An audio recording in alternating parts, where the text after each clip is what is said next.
Saul bunuh ribu-ribu. Daud bunuh laksa-laksa. Itu laksa itu apa sih? Puluhan ribu ya. Puluhan ribu. Setelah dengan kalimat itu, Saul bagaimana? Patahin.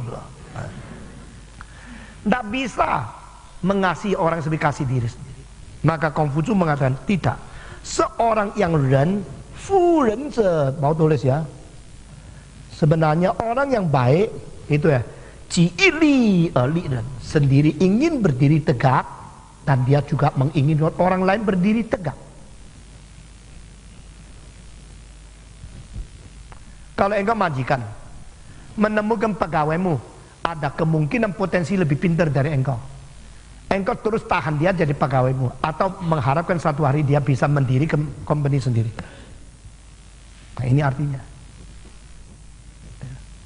semua orang menekan orang lain supaya dia terus sampai mati di bawah saya. Tidak bisa begitu. Kalau dia bisa berkembang silakan. Kalau perlu saya memberikan pertolongan sampai dia berdiri. Nah, itu tidak gampang. Itu orang ren, itu orang gentleman. Ren ze, ji li li ren, ji ita ren. Sendiri ingin mencapai sesuatu. Maafkan, ada ini terbalik. Ji ita ren. Dia menginginkan orang lain juga mencapai. Maka seorang yang mempunyai ren itu dengan sendirinya dia pertama dia xiao shun fumu, dia taat dan hormati kepada orang tua, dan dia dengan sukacita bergaul dengan saudara-saudara, lo chu xiongdi.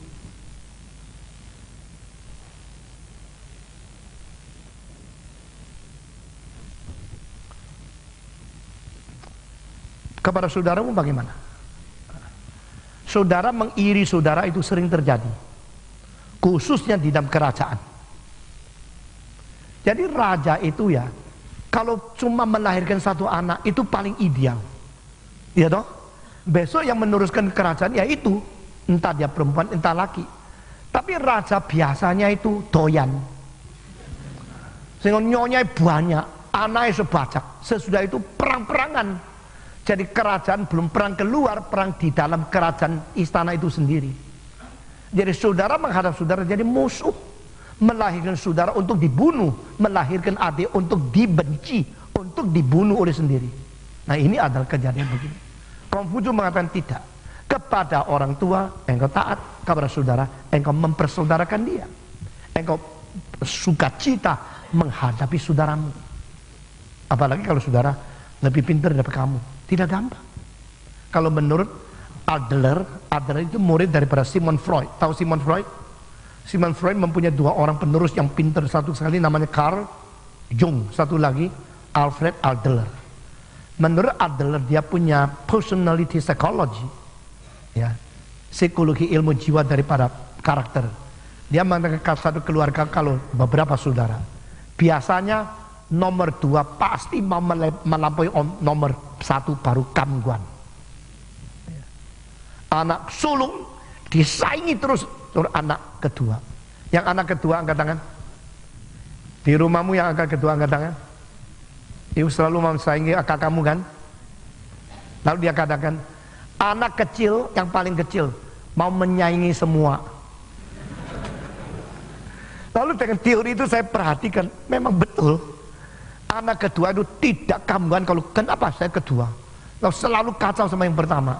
Ya, saya bukan harap itu tidak, itu sudah bertobat lah. Ya. Jadi dia selalu menyaingi yang pertama. Kenapa? Karena saya lahirnya lambat.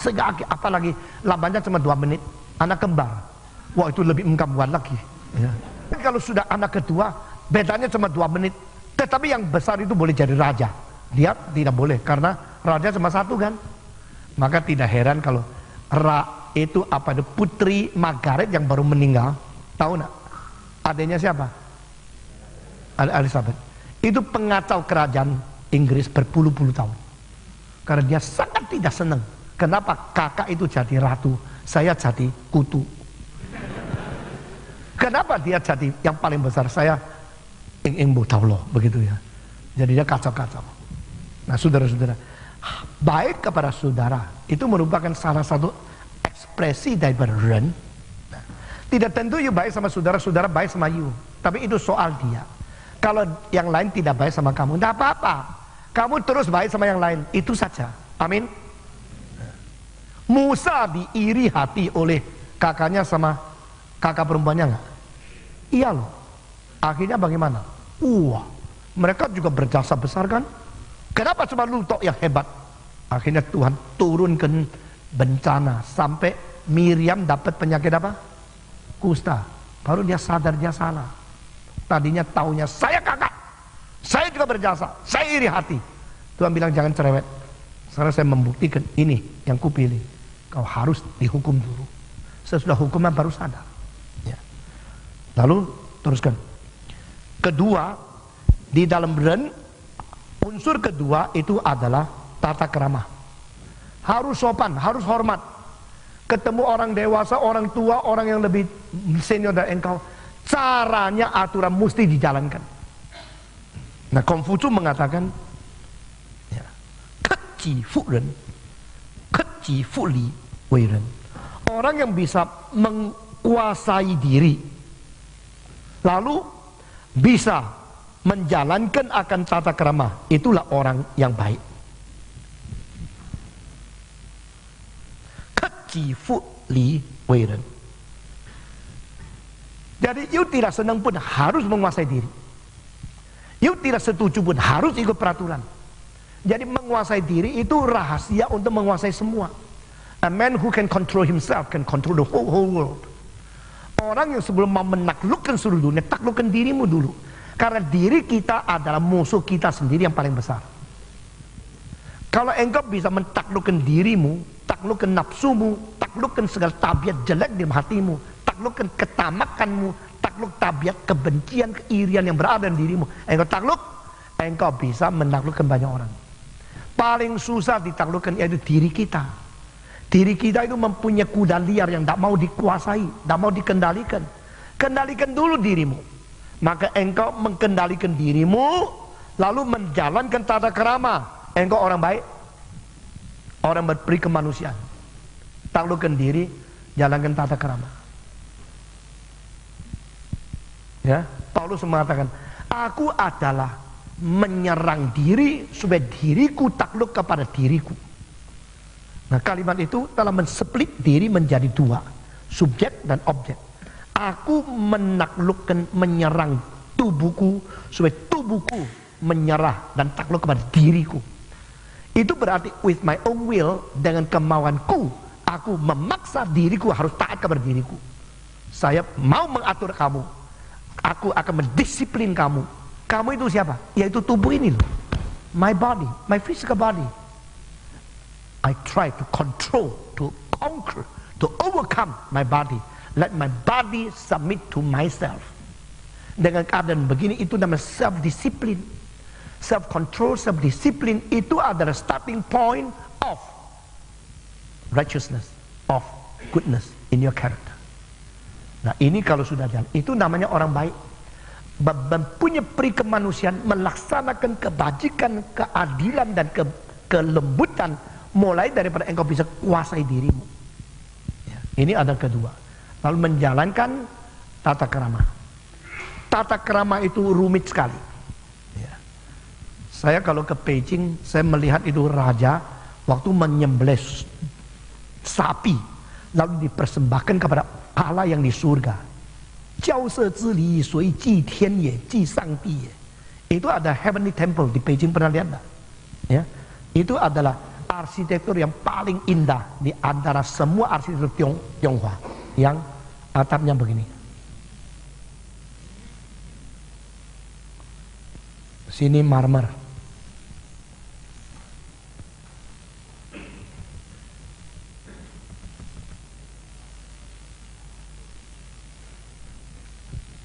Ya, luar biasa bagusnya. Ini sudah 550 tahun. Seluruhnya pakai kayu. Bangunan tinggi, lebih tinggi daripada hotel Indonesia. Tidak pakai satu paku, semua pakai kayu.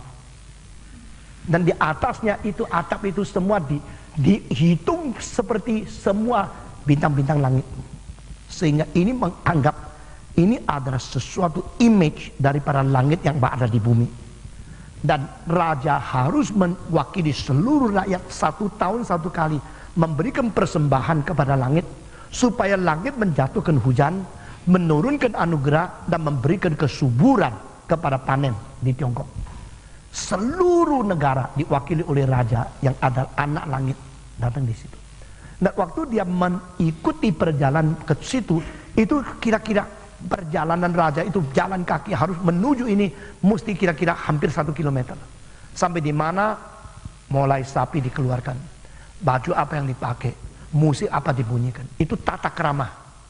Tata krama itu mempunyai arti, lapis. Selesai berapa lama dia mesti diam, tidak boleh bicara. Lalu dia turun, buka baju, ganti pagur raja, baru keluar, lalu naik kereta pulang ke istana. Nah, ini peraturan yang rumit sekali itu tata krama disusun demikian lupa sampai semua itu detail-detail ada arti tertentu. Dan sampai sekarang di dalam pinggir itu masih terlihat itu musik-musik, alat musik yang sudah 500 tahun masih taruh di situ. Itu namanya Shaoyou. Shaoyou itu ada musik ala Shao. Dan Shaoyou itu sudah mulai daripada dinasti Zhou, dan Kongfucu itu adalah mati-matian belajar musik Shao daripada dinasti Zhou yang memberikan ketenangan luar biasa. Tapi sayangnya ya, musik zaman Kongfucu jauh lebih komplit dari musik Tionghoa sekarang. Karena musik zaman Kongfucu di dalam surat Kongfucu sendiri menulis adalah Wu In Qi Li. Wu In Qi Li berarti 5 nada, 7 suara atau 7 dalil. Kalau saudara lihat piano, di atas piano itu kan kelihatan ada hitam dan putih kan. Nah, yang hitam itu berapa? Ini 1, 2, 3, 4, 5, 6, 7. 1 oktav. 1, 2, 3, 4, 5, 6, 7. 2 oktav. 1, 2, 3, 4, 5, 6, 7. 3 oktav. Di sini ada hitam. Ada hitam. Longgang 1. Di sini ada hitam. Ada hitam. Ada hitam. Longgang 1 lagi. Ada hitam, hitam, putih lagi. Hitam, hitam, hitam. Putih lagi. 2, lalu 3. Maaf, sini. Tong ting teng ting ting tong ting tong teng tong tong ting tong tom tom. 1 oktav. 1 oktav lagi. 1 oktav lagi. Nah ini 5 ini persis apa yang ditulis oleh Kongfucu Uin. 7 ini persis 7 yang putih sekarang. Jadi musik barat yang dibikin di dalam piano sekarang sama 1 kalimat Kongfucu 2600 tahun itu sama.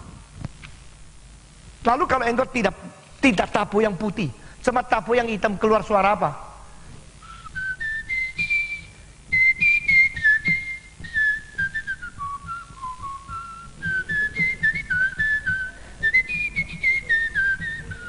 Chinese music kan?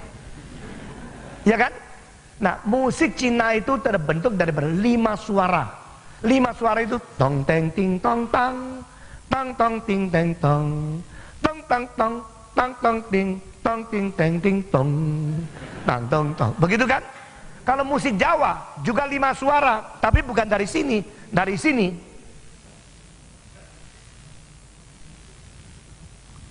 Mau dengar? Kalau Chinese tong teng ting tong tang, kalau Jawa tong ting tang tong ting tong ting tong ting tong tarada ting tong ting tong tang ting tong. Kan begitu kan? Nah, makanya kalau orang Jawa ke Tiongkok lihat nggak seneng. Orang Tiongkok lihat Jawa, loh kok misterius sekali. Padahal jujur ya, kalau suruh saya pilih musik Jawa sama musik Cina, saya suka musik Jawa. Karena lebih dalam, lebih mistik.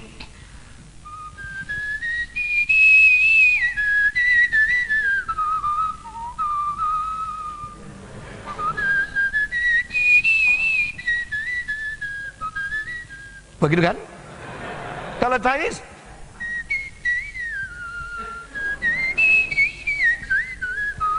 gitu. Terlalu sangguin. Nah saudara-saudara, ini sedikit menyeleweng. Kalau India lain lagi. Dia pakai gitar-gitar begitu kan. Nah, sampai di Arab lain lagi. Itu menjadi minor. Sampai di Greka lain lagi. Sampai di Roma sudah barat seluruh. Saya menyelidik itu bagaimana perubahan. Dan itu musik utara daripada jiwa. Pengutaraan dari berjiwa manusia itu berubah daripada timur sampai barat. Yang paling timur itu Chinese sama Jepang. Lagu Jepang yang paling terkenal selalu didengar di dalam stasiun.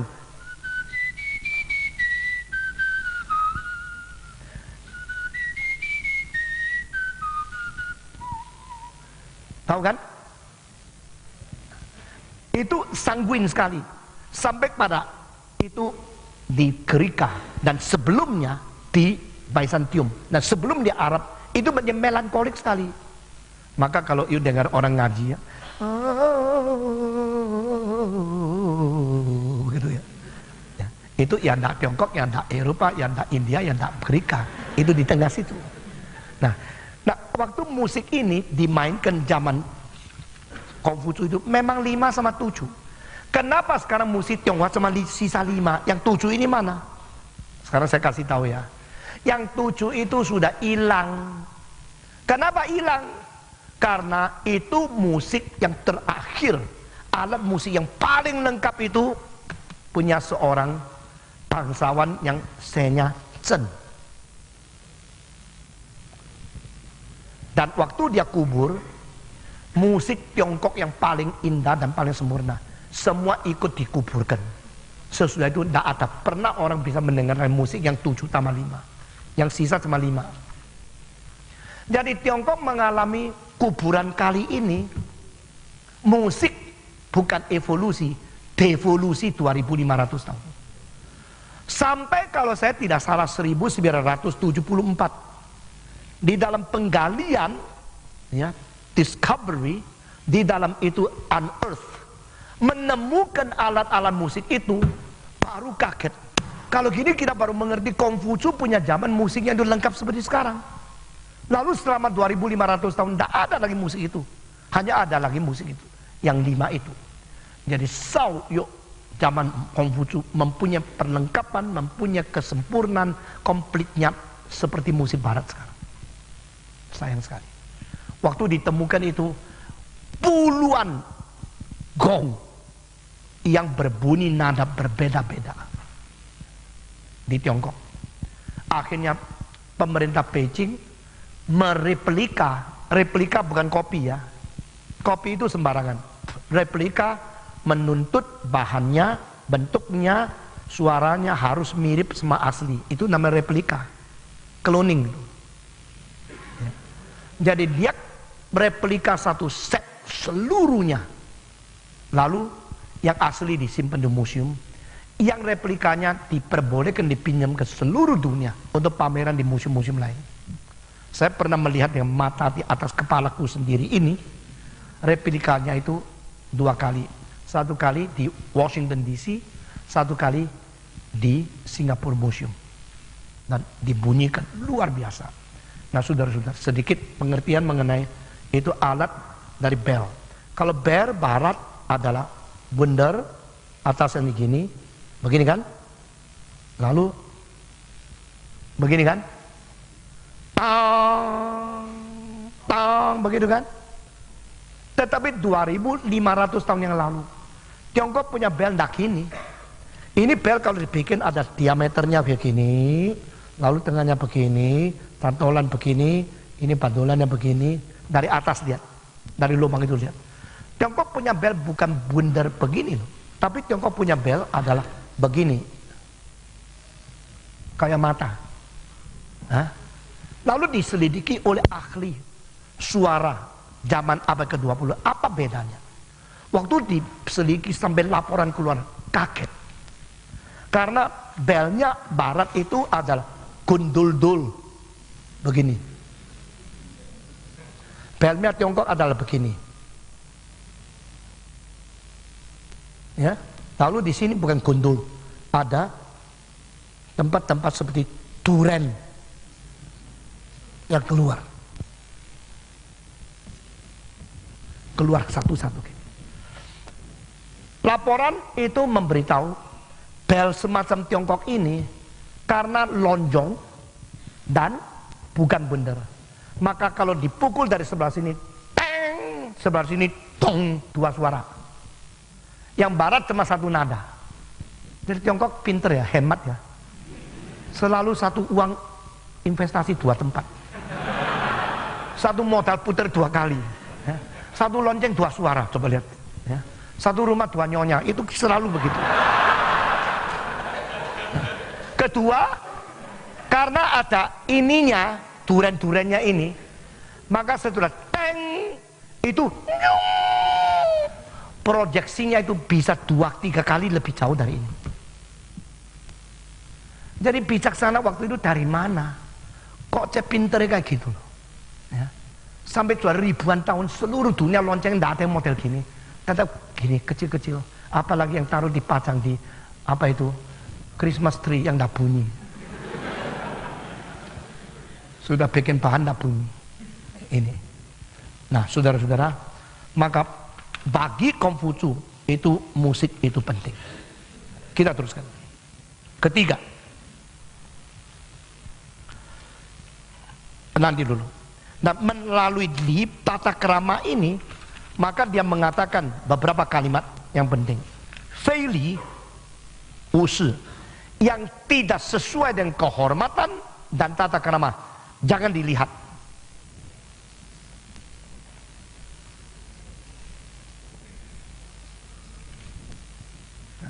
Jangan melihat hal-hal yang melawan kehormatan dan melawan tata krama. Kedua, jangan mau suka dengar bisik-bisikan semua kalimat-kalimat yang tidak beres. Tidak dengar. Kalau orang bicara tentang hal porno, pergi, tak usah dengar. Itu tidak benar. Itu tidak tata krama, tidak hormat. Ketiga, semua kata-kata yang tidak sesuai dengan kehormatan dan tata krama, jangan dibicarakan. Nah, ini mirip dengan Mazmur pasal 1. Jangan duduk di tempat orang hujat. Jangan berdiri dengan orang jahat. Jangan dengar dengan orang kalimat yang tidak beres. Keempat, yang tidak cocok dan tidak sesuai dengan tata krama, jangan engkau bergerak. Jangan disentuh. Jangan digoyang.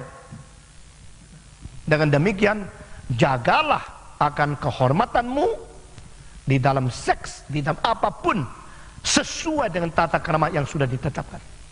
Ini raja-raja banyak yang jalankan. Yang tidak jalankan siapa? Raja-raja. Ya. Jadi makin berkuasa makin rusak. Orang sekolah yang sungguh-sungguh percaya ada kebenaran mereka jalankan. Tapi yang melanggar itu semua dari kerajaan daripada itu. Dinasti Ming itu mempunyai raja 13. Kecuali yang terakhir bunuh diri di antara 12, lebih dari separuh mati di dalam penyakit sifilis. Inilah kerajaan, inilah kebudayaan yang bisa mengajar rakyat tapi tidak bisa mempengaruhi yang atasan. Feili us, feili uting, feili uyen, feili utong. Ini mengenai li. Maka yang disebut mencapai sampai paling tinggi dalam hal ini adalah satu kalimat, itu disebut golden rule of ethics. Ji suo pui usi iren. Segala sesuatu yang kau tidak inginkan, jangan lakukan pada orang lain. Engkau tidak mau dimaki-maki, jangan maki orang lain. Engkau tidak mau dihina, jangan hina orang lain. Engkau tidak mau dirugikan, jangan merugi orang lain. Engkau tidak mau ditipu, jangan tipu orang lain. Ji suo pui usi iren semua. Anything that you yourself doesn't want, never do it to others.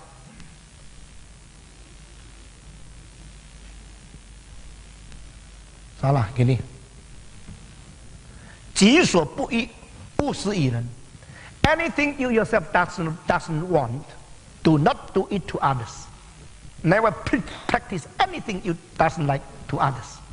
Nah, kalimat ini menjadi kalimat yang paling penting di dalam dalil etika seluruh Konfusianisme.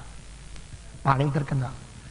Tetapi kalimat ini kalau dibandingkan dengan apa yang dikatakan Yesus, Yesus mengatakan apa? yang kau ingin diperlakukan, perlakukanlah kepada orang lain. Betul nggak? Beda nggak? Hampir sama kan? Konfusius mengatakan, yang kau tidak ingin diperlakukan, jangan perlakukan kepada orang lain. Yesus mengatakan, yang kau ingin diperlakukan, perlakukanlah kepada orang lain. Sama enggak? Sama enggak? Beda. Bedanya apa? Hah? Satu negatif, satu positif.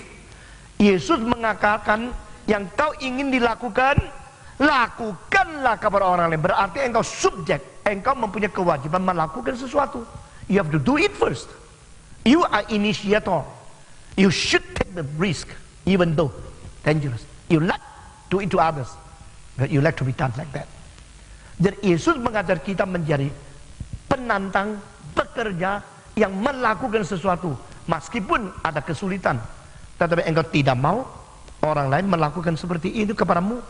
Engkau ingin dilakukan baik, engkau harus lakukan baik kepada orang lain. Nah di sini Konfusius sama Yesus bedanya cuma ini, yaitu istilah negatifnya tidak dibuang. Plus ini negatif, itu minus. Minus tambah minus menjadi apa? Plus. Minus dua ini. Jadi ajaran Yesus, 己所欲施于人. Ajaran Konfusius, 己所不欲勿施于人. Bedanya itu. Ya. Nah saudara-saudara, Konfusius dilahirkan 550 lebih tahun sebelum Yesus Kristus. Jadi dia tidak ada kesempatan mendengar Yesus. Kalau Konfusius mendengar khotbah Yesus, wah dia akan senangnya luar biasa. Luar biasa. Yang ku cari setengah mati semua ketemu di sini. Aduh enaknya gitu. Tapi lu dengar khotbah, nggak rasa enak. Kurang ajar lu. Konfusius seumur hidup mencari kebenaran. Nah carinya kebenaran sampai begitu rindu. Sampai dia begitu aus. Dia sampai mengatakan apa? Kalau pada satu hari saya boleh mendapatkan firman itu, malam itu saya mati pun aku kamguan. Pokoknya hari itu saya dapat, hari itu mati pun saya rela. Yaitu yang diinginkan sebenarnya itu kebenaran yang kita terima dari Yesus Kristus, yang melampaui. Tetapi Konfusianisme sampai hari ini mereka tidak mengaku kalau ajaran Yesus lebih tinggi dari Konfusianisme. Jadi mereka tidak mempunyai kerinduan seperti Konfusius sendiri. 己所不欲勿施于人. Ketiga, masih ada 11 menit. Ketiga, yang disebut ren itu konten ketiga, yaitu seng, menghidupkan. Seng. Apa artinya seng? Yaitu moral yang paling tinggi daripada surga kepada dunia. Surga mempunyai moral yang menghidupkan di dalam seluruh dunia ini. Maka orang yang mempunyai hati yang baik menghidupkan orang lain.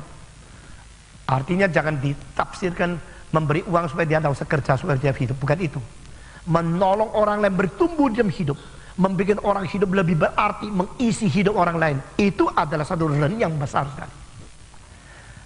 Keberadaanmu di dunia menjadi faedah apa untuk hidup orang lain?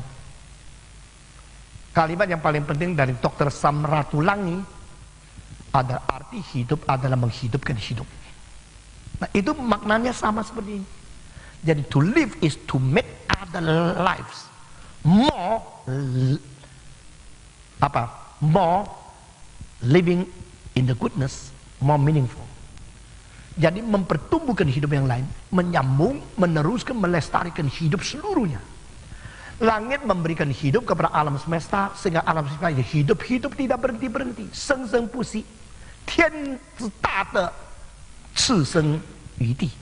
Jadi, tian di zi da de yi seng, moral yang paling besar daripada langit dan bumi, itu disebut sebagai hidup. Tian di zi da de yi seng. Keempat, ren, manusia yang mempunyai moral yang baik itu, dia harus melakukannya sing. Maka di dalam hal ini dua hal yang dijalankan. Pertama, membenahi diri. Kedua, melaksanakan kebenaran. Membenahi diri berarti engkau terus mengkoreksi diri, introspeksi diri, melatih, mendisiplin diri, memperbaiki diri, sehingga dirimu menjadi satu hidup yang makin lama makin matang, makin lama makin mahir, makin limpah, makin jadi orang yang berperi kemanusiaan yang sepenuhnya. Ini adalah syuci. Syuci pertama, kedua,行在道里面。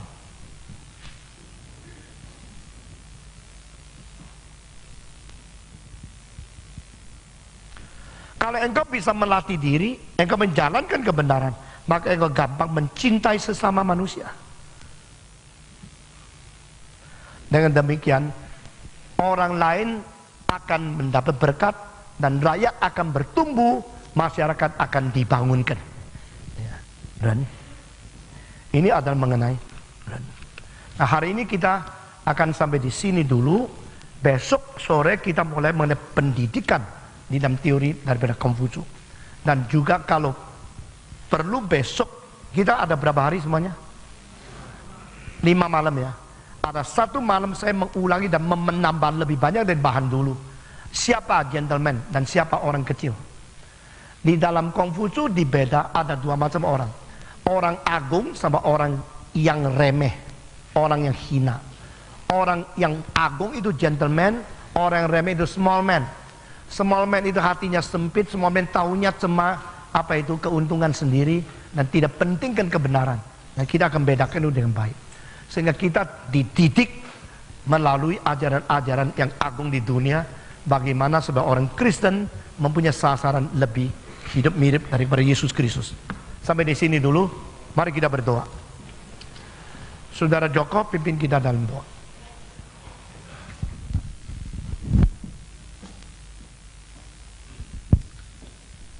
Bapa dalam surga, Bapa yang kami kenal dalam nama Tuhan Yesus, kami sungguh bersyukur Tuhan, Engkau sudah memberikan suatu pengajaran kepada kami melalui apa yang sudah di dalam sejarah Konghucu. Kami bersyukur untuk anugerah umum yang Tuhan sudah berikan kepada manusia, lalu manusia bisa meresponnya.